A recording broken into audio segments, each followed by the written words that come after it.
Hello everyone, आज चाहिँ हामी फिनोरा हस्पिटालिटीमा तपाईहरुको लगइन गरिसकेपछि डे स्टार्ट कसरी गर्ने भनेर हेर्दैछौँ।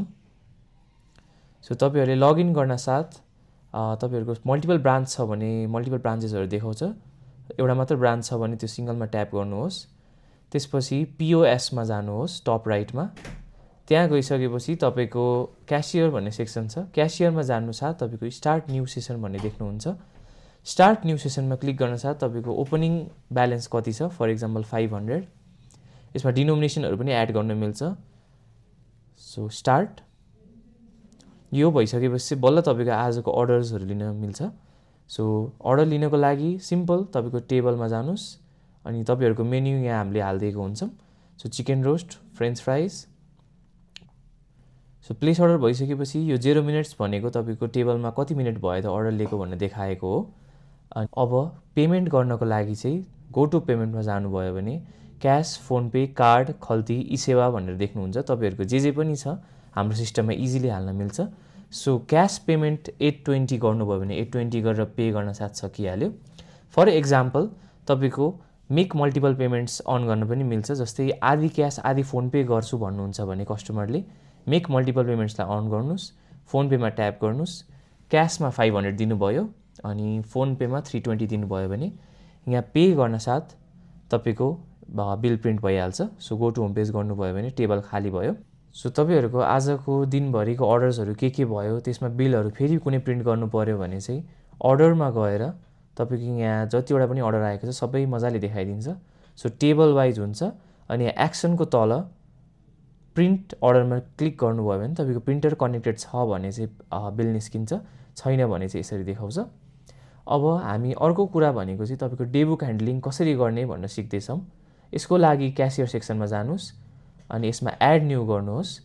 फर एक्जाम्पल अब तपाईको डेबुकमा पानीको जार आएको छ अनि यसमा तपाईको स्टाफले अब 500 रुपैयाँ दिनुभएको छ भने 500 अमाउन्ट लेखिदिनुस्। पेड भइसक्यो भने पेड, रिमार्क्समा अब पेड बाई भनेर कसले गर्नुभयो त क्याशियर, म्यानेजर, वेटर उहाँको नाम लेखिदिनु भयो भने तपाईलाई रेकर्ड राख्न सजिलो हुन्छ। सो यो सेभ गर्न साथ आजको तपाईको टोटल इन्कममा 500 माइनस भनेर डेबुक एडजस्टमेन्ट भन्ने देखाइदिन्छ। सो यो तपाईको डेबुक ह्यान्डलिङ भयो। कस्टमर ओपनिङ ब्यालेन्स कसरी गर्छौं भनेर सिक्न जाँदैछौँ।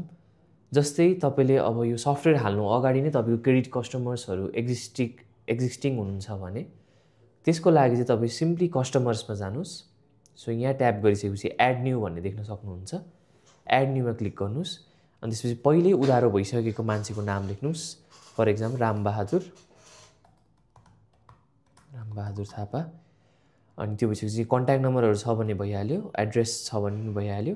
अब पहिला रामबहादुर थापाको चाहिँ तपाईको 2000 को क्रेडिट थियो भने 2000 टाइप गर्नुस्, सेभ गरिदिनुस्।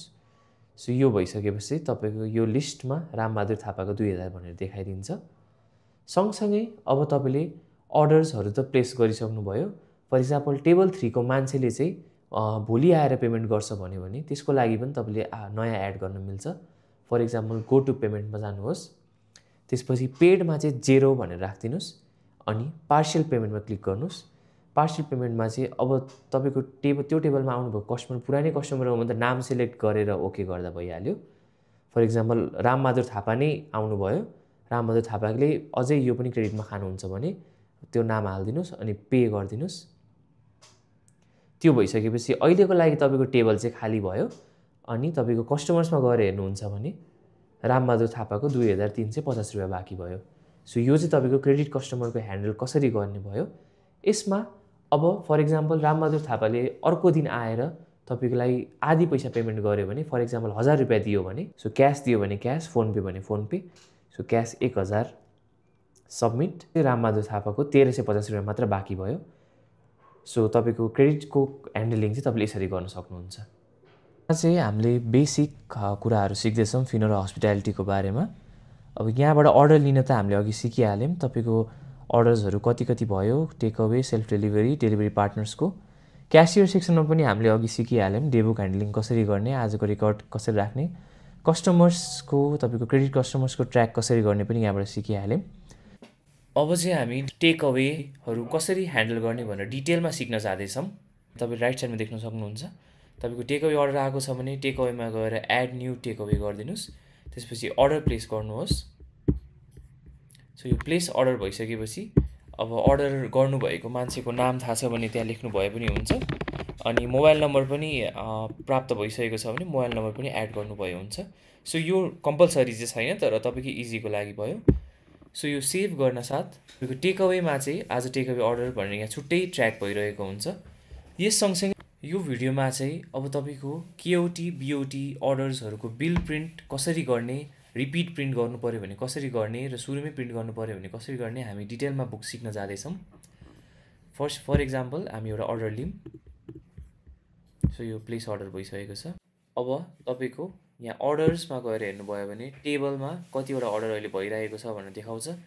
केओटीमा जानुभयो भने आजको टेबल कतिवटा पेन्डिङ छ, रनिङ छ। तपाईँको सबै सर्भ केओटीदेखि लिएर अल केओटी सबै हेर्न मिल्छ यहाँ।